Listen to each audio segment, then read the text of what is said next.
All right, so for number 3, we're going to talk about a right triangle that has legs of 24 and 32.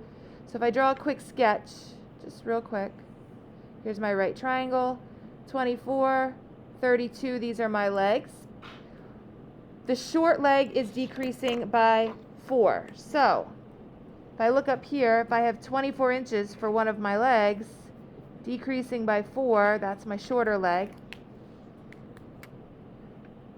My longer leg is decreasing at 4 inches per second, so I'm matching up the rate with the correct size, and they want to know what is the rate of change of the hypotenuse.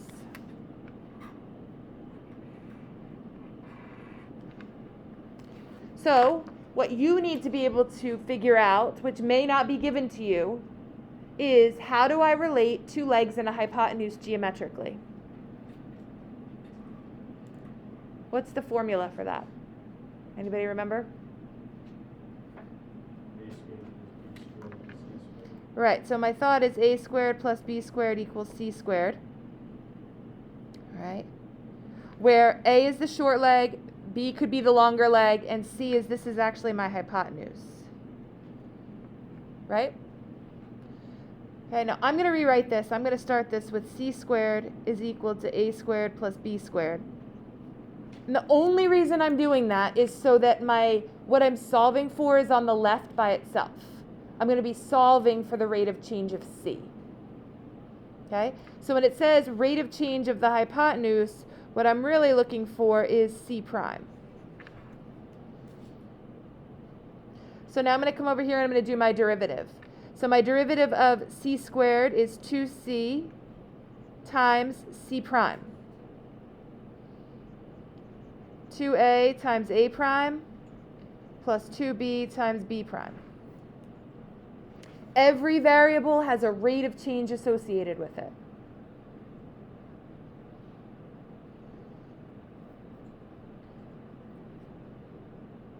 Okay.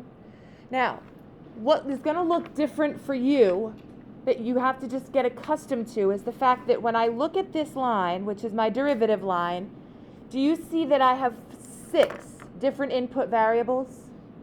I have a, b, and c, but then I have a prime, b prime, and c prime. Ultimately, I am just solving for c prime, which means algebraically, don't I have to be able to fill in the other 5? So my question is, how do I determine what c is if I have a right triangle where I know 2 of the sides? How do I figure out this right here? Not c prime, but what c actually is. What can I do with my calculator? Yeah, can I take these 2 values and just put them into the Pythagorean theorem and solve for c? Just like any other trig problem that we would come across or geometry problem. So I can do that quickly. All right, a squared plus b squared equals c squared. So 24 squared plus 32 squared. And then I'm going to take the square root of that answer. So notice answer was down here above the minus sign. Let me show it to you here. I did second, and then I did down here this minus sign to get the answer so that it looked like this. It's going to take the square root of that, and I get 40. So I can solve and get 40, and now I can plug everything in. 2 times 40 times c prime, 2 times 24. A prime was decreasing by 4.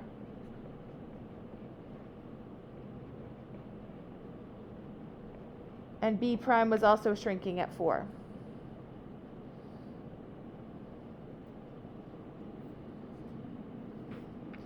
If I use my algebra to solve for this, I can put most of this into the calculator.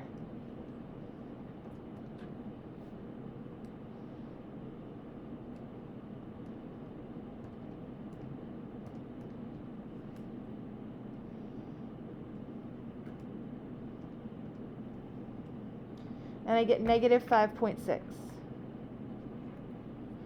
Because we're talking about the length of the hypotenuse, my units are going to be inches per, and the unit of time was second. So I put all of this in the calculator, and then I divided it by 80. and I'm done.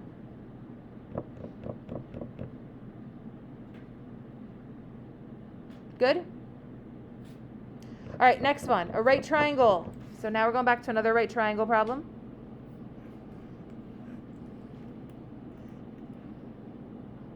Has legs of 6 inches and 8 inches.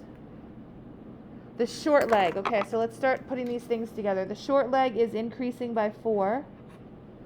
So 6 goes with the 4. 8 inches, the longer leg is shrinking. So one is increasing, one is shrinking. We've got to watch signs. What is the rate of change of the area? So ultimately, I'm looking for A prime. Now we have to switch over in our brain. Area of a triangle. Area of a triangle is equal to 1/2 base times height.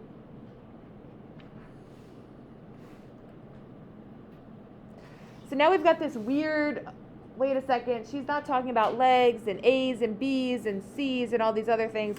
This is the drawing. That actually helps us in order to look here, because this is like my base. This is like my height. So what I'm trying to do is I'm trying to create a picture. I'm trying to use the formula that they typically give us for geometry. And then I'm going to go ahead and I'm going to do my calculus now and take the derivative. When I go to take the derivative, this is a product rule. You have to identify that. The last one did not have a product rule. This one does. So I'm going to end up with A prime is equal to something. This will stay the same. 1/2 B times H prime plus H times 1/2 times B prime. Don't forget the B prime at the end. The derivative of 1/2 B is just 1/2, but then you also have to include the rate of change for B. So what we learned about implicit differentiation involving y exists for every letter in related rates. Every letter gets attached, the y prime, the b prime, the h prime, whatever it is. That's the next step up into our calculus lessons. All right, so we look at this and we can start to fill this in. This is what we are ultimately solving for, A prime. So that's going to equal 1/2. B is 8 according to my picture. H prime, so H is the one associated with 6, is increasing by 4. Right, so think about it. H prime, this is what I've labeled as H, 6. This is the rate of change. Increasing is plus 4. Plus H, which is 6, times 1/2, times B prime. It's shrinking. So that gives me a negative 4. Any questions on the substitution? Or are we okay with that?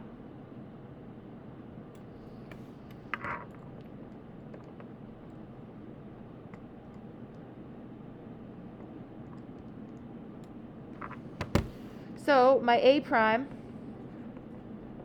is going to be positive 4.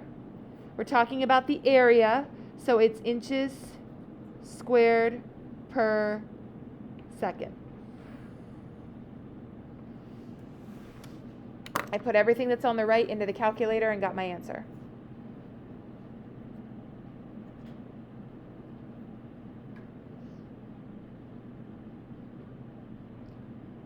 Good? Does it make sense? Stop the video.